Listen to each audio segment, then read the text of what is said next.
Greetings, we're going to discuss how to perform the President's Challenge sit-up exam.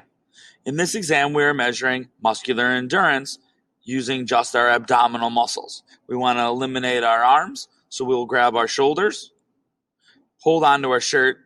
When you sit up, you have to touch your elbows to any part of your leg. Sit back down and put our shoulder blades to the floor. Repeat this as many times as we can in 1 minute. And all in the while, we can have somebody hold our feet. Ready? Begin.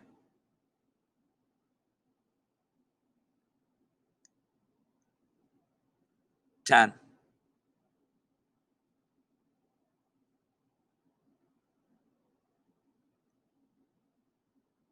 20.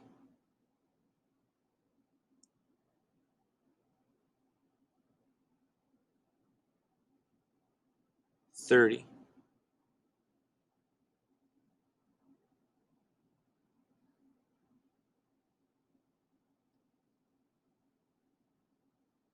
40.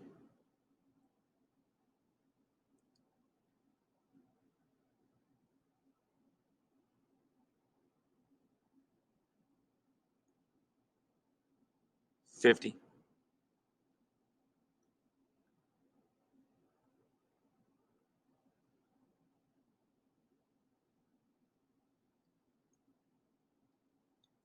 57 in 1 minute.